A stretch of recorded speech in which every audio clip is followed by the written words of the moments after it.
Time management का सवाल कार्तिकेश को क्यों आया होगा? हो सकता है बहुत सारे ऐसे लोगों को आया होगा। गाली तो सिर्फ कार्तिकेश ने खाई मेरी, सॉरी कार्तिकेश, बट क्या करे, हो सकता है बहुत सारे लोगों को आया होगा। आपको बताइए टाइम मैनेजमेंट का सवाल क्यों आया? क्योंकि देखो सिंपल सी बात है,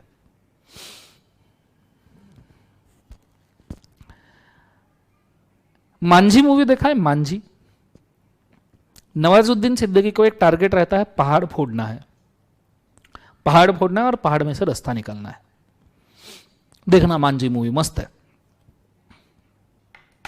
जब नवाजुद्दीन, उसकी बीवी गांव के तरफ आने वाले रास्ते में पहाड़ होने की वजह से उसकी बीवी टाइम पे हॉस्पिटल नहीं पहुंच सकती, तो उसकी बीवी मर जाती है।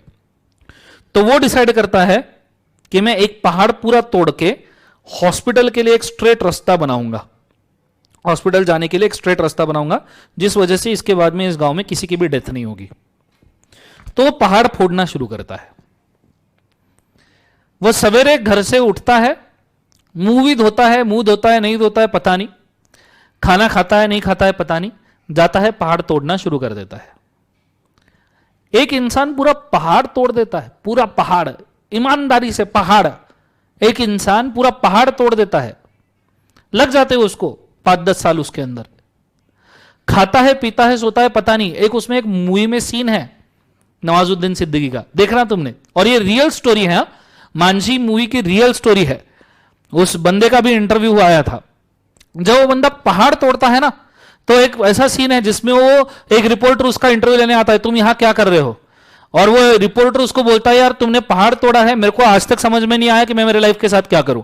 तो नवाजुद्दीन सिद्दीकी, मतलब वो एक्टर बोलता है, मतलब वो मांझी बोलता है उसको कि मेरे को खुद नहीं पता कि मैं यहां क्या कर रहा हूं, मैं यहां पहाड़ तोड़ रहा हूं, पहाड़ टूट नहीं रहा, यहां रास्ता बना हो रहा है और रास्ता बन नहीं रहा, मैं सुबह से लेकर शाम तक यहीं पे खड़ा रहता हूं, कई बार घर पे नहीं जाता, कई बार खाना नहीं खाता, कई बार खाता नहीं पीता नहीं सोता नहीं, मैं सिर्फ पहाड़ तोड़े जा रहा हूं, पता नहीं इसमें से रास्ता बनेगा या नहीं बनेगा। इमेजिन करो तुम्हें कोई पहाड़ तोड़ना है बेटा, तुम्हें कोई पहाड़ तोड़ना है, दिन का एक ही टारगेट है, पहाड़ तोड़ना है। तुमने डिसाइड कर लिया मुझे पहाड़ तोड़ना है, ठीक है, तुमने डिसाइड कर लिया मुझे पहाड़ तोड़ना है।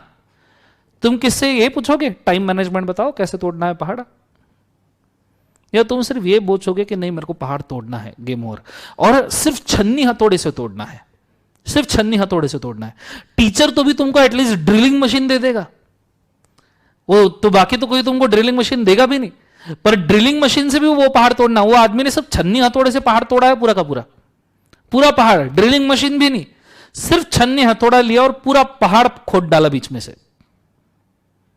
तुमको जब कोई टारगेट बहुत क्लियर होता है ना कि मेरे को ये करना है, तो आदमी उसके आजू बाजू में भटक के वो कैसे क्या ये करना है, गेम ओवर, सब चीजें लग के अपने आप उसके अंदर आ जाएगी। ये सवाल क्यों आया पता है टाइम मैनेजमेंट का? क्यों आया? क्योंकि लाइफ में दूसरी भी प्रायोरिटीज है, दूसरी भी प्रायोरिटीज लाइफ में है जिसके लिए कार्तिकेश को समय देना है। कार्तिकेश का मतलब मैं सिर्फ कार्तिकेश को नहीं बोल रहा, यह सवाल जितने लोगों के दिमाग में आया होगा ना कार्तिकेश के नाम के थ्रू, मैं उन सबको बोलना चाहता हूं।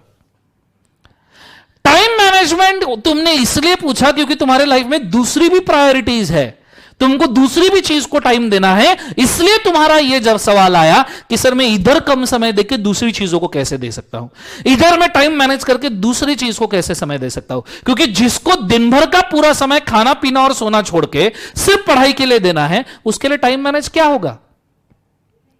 उसके अंदर उसको यही करना है, ये तो मैंने ऑलरेडी बोल दिया था आपको टाइम मैनेज के पहले। जब लाइफ में दूसरा कोई प्रायोरिटी में रहता है ना, नहीं प्रायोरिटी बट लाइफ में दूसरा कोई और छोटा भी टारगेट रहता है ना, जैसे शाम को जाके दोस्तों को मिलना, ये भी अगर तुम्हारे बैक ऑफ द माइंड चल रहा होगा ना बेटा, तो जाके तुम मेरे से ये सवाल पूछोगे सर टाइम मैनेज कैसे करना चाहिए। अगर ये चीज आपने शायद सुनी होगी, ओम शांति ओम मूवी का डायलॉग है, तुम किसी चीज को दिल से चाहो ना तो पूरी कायनात जुट जाती है उस चीज को तुमसे मिलाने के लिए, और ये 100% सच है, याद रखना। नहीं तो मुझ जैसा बंदा, तुम में से कई सारे बंदों को मुझसे ज्यादा परसेंटेज होंगे, मेरे को 12th के अंदर 58% है और 10th 58% 12th में, सिर्फ 58, मैं जनरल साइंस का स्टूडेंट था, 12th में ओनली 58% है। तुम में से कई सारे लोग होंगे जिनको मेरे से ज्यादा मार्क्स होंगे, बट प्रॉब्लम यह है कि मैं 12th के बाद फोकस हुआ कि मेरे को सीए करना है, और मैं कुछ ऐसा फोकस हुआ था कि मेरे को बाकी की एक्टिविटीज दिखती ही नहीं थी, दिखती ही नहीं थी। मैं मेरे जब फाउंडेशन में मैं पढ़ता था ना, तो मैं ट्यूशन होने के बाद दिन भर पढ़ता था। हम डिसाइडेड था भाई साहब, Sunday, Monday, Tuesday, Wednesday, Thursday, Friday, Saturday कोई भी दिन नहीं छोड़ना है। हां, जिस दिन सिर्फ टेस्ट दिया है और टेस्ट का, या फिर जिस दिन पूरा पढ़ाई हो चुका है, सिलेबस आगे बढ़ने लायक नहीं है, उस दिन सिर्फ जाके कुछ दोस्तों के साथ शाम को क्रिकेट खेलते थे, बस दैट्स ऑल। और महीने में सब बच्चे, सब फ्रेंड्स मिलके, जितने लोगों के उस महीने में बर्थडे आते हैं, 4-5 लोगों को मिलके महीने में एक बर्थडे मनाते थे, 4-5 लोगों के बर्थडे जमा करके। ये 2 एंटरटेनमेंट छोड़े तो हमारे लाइफ में कोई एंटरटेनमेंट भी नहीं था। इंस्टाग्राम, फेसबुक, व्हाट्सएप तो उस वक्त था ही नहीं, मोबाइल फोन ही नहीं थे। हमारे लाइफ में दूसरा प्रायोरिटी ही नहीं था। Second priority, third priority, fourth priority, अभी फिफ्थ प्रायोरिटी भी नहीं था जीवन में। इसलिए हमको कभी यह सोचना ही नहीं पड़ा कि टाइम मैनेज कैसे करना है। सच्ची बोल रहा हूं, कसम से। मेरे को कभी मेरे सीए की जर्नी में ये नहीं सोचना पड़ा कि मेरे को टाइम मैनेज कैसे करना है, क्योंकि always there is only one priority, CA पढ़ना है। ये तरीका है, ये तरीका बचपन से हम करते आ रहे हैं, इसी तरीके से आज तक मैंने पास हुआ है, तो यही तरीका मैं अपनाऊंगा। मैंने वही तरीका यूज किया, ये तरीका छोड़ के, मैं सच्ची बोल रहा हूं, मैंने कोई दूसरा तरीका यूज नहीं किया, और मैं सीए हूं। और जीवन में कोई दूसरी प्रायोरिटी नहीं थी, इसलिए यह सवाल भी मुझे कभी आया नहीं। ये सवाल भी, और ये सवाल बात तो कभी सिचुएशन बना ही नहीं, क्योंकि हमेशा टीचर का सिलेबस मेरे सामने रहता था। जब भी दिमाग में ये आता था ना, ट्यूशन का सिलेबस कब खत्म होगा, उसके पहले ये टेंशन आता था, साला जो टीचर ने पढ़ाया वो खत्म हुआ क्या मेरा। इसलिए तीनों सवाल कभी जिंदगी में फेस करने ही नहीं पड़े। क्यों? क्योंकि फोकस और अटेंशन बहुत डेडिकेटेड था भाई साहब, बहुत डेडिकेटेड। जिस दिन दादी गुजरी थी ना, उसके सेकेंडरी रीडिंग रूम के ऊपर जाके बैठ गए थे हम। घर पे थोड़ा सा समय देना पड़ा, 13-14 दिन तक के अंदर, उस 13-14 दिन में रीडिंग रूम पे 1-1.5 घंटा ही जाके बैठा था, पर जाके बैठा था। भले ही दूसरे तीसरे दिन, पर घर पे तो भी एटलीस्ट सेकंड डे से पढ़ाई शुरू कर दी थी मैंने। टाइम मैनेजमेंट का सवाल दिमाग में आया है, मतलब लाइफ में कोई दूसरा प्रायोरिटी भी है। जिस बंदे के लिए दूसरा प्रायोरिटी है, उसको ही टाइम मैनेजमेंट का क्वेश्चन आ सकता है, जिस बंदे या बंदी को। और अगर लाइफ में दूसरा प्रायोरिटी नहीं है, तो तुम्हारा 100% टाइम सिर्फ इसके ऊपर लगने वाला है। अब जब 100% टाइम सिर्फ इसके ऊपर लगने वाला है, और मेथड पास होने का ये है, तो फिर टाइम मैनेजमेंट का सवाल क्यों? फाइनल लेवल तक के याद रखना। जिस बंदे को पता है ना कि मेरा पूरा समय देके, नहाना खाना पीना छोड़ने के बावजूद भी मेरा पूरा समय मेरे का सिर्फ पहाड़ तोड़ने में जाने वाला है, वो कभी ये नहीं पूछेगा कि टाइम मैनेज कैसे करना है, क्योंकि उसको मालूम है ये पूरे समय में भी पहाड़ी तोड़ना है, या इसमें से समय बचा तो भी पहाड़ तोड़ना है। अगर मैंने खाना नहीं खाया तो भी पहाड़ तोड़ना है, मैं नहीं नहाया तो भी पहाड़ तोड़ना है, मैं रात को नहीं सोया तो भी पहाड़ तोड़ना है। अब तुम तो ये सोचो साला कि खाना पीना सोना और नहाने में से कैसे समय बचाते हो और पहाड़ तोड़ते हो, क्योंकि सीए भी तो पहाड़ ही है भाई, पहाड़ से कम थोड़ी है। उसको मांझी को लग गए 5-7 साल पहाड़ तोड़ने के लिए, तुमको भी 5 ही साल मिल रहे हैं पहाड़ तोड़ने के लिए। तुम ये सोचो, हम तो नहाते थे तो खिड़की के अंदर बुक रजिस्टर ओपन करके रखता था, नहाते नहाते 4 कंसेप्ट रिवाइज कर ले जीवन के अंदर, ऐसे पढ़ते थे हम। खाना खाते थे तो 6030 वाला फोन आता था ऑडियो रिवीजन का, वो भी सीए फाइनल लेवल पे हाथ में आया था। 6030 में रिकॉर्डिंग करते थे ऑडियो, उसको हेडफोन लगाते थे, खाना खाते खाते सुनते थे।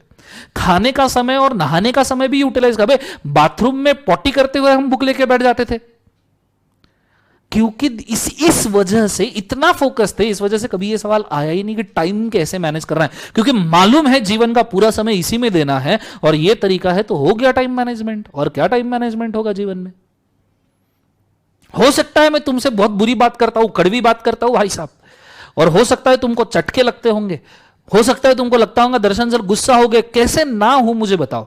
और आदमी गुस्सा किसके ऊपर होता है? जिससे प्यार होता है उसी से गुस्सा होता है।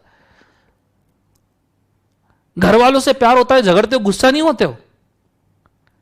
वही घर वालों ने अगर टाइम पे डब्बा नहीं दिया ना, तो घर वालों के ऊपर गुस्सा कर सकते हो। मम्मी ने टाइम पे डब्बा नहीं दिया, मम्मी के ऊपर गुस्सा कर सकते हो। वही मेस वाले ने टाइम पे डब्बा नहीं दिया, गुस्सा करके दिखाओ, करके दिखाओ। नहीं, परसों के डब्बे में उसने दाल और सब्जी का एक जैसे ही पानी रख दिया तो शर्त अपनी। जहां प्यार है वही गुस्सा कर सकते हैं। तुमसे प्यार है नालायक को, इसलिए तुम्हारे साथ गुस्सा करना पड़ता है। कि तुम ऐसा सोचते कैसे, मतलब कहां से लाते हो ये सोच।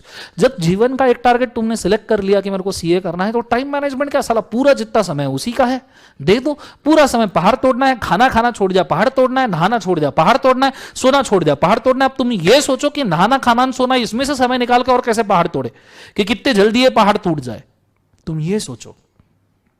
ये है टाइम मैनेजमेंट, इसको हम टाइम मैनेजमेंट कहते हैं।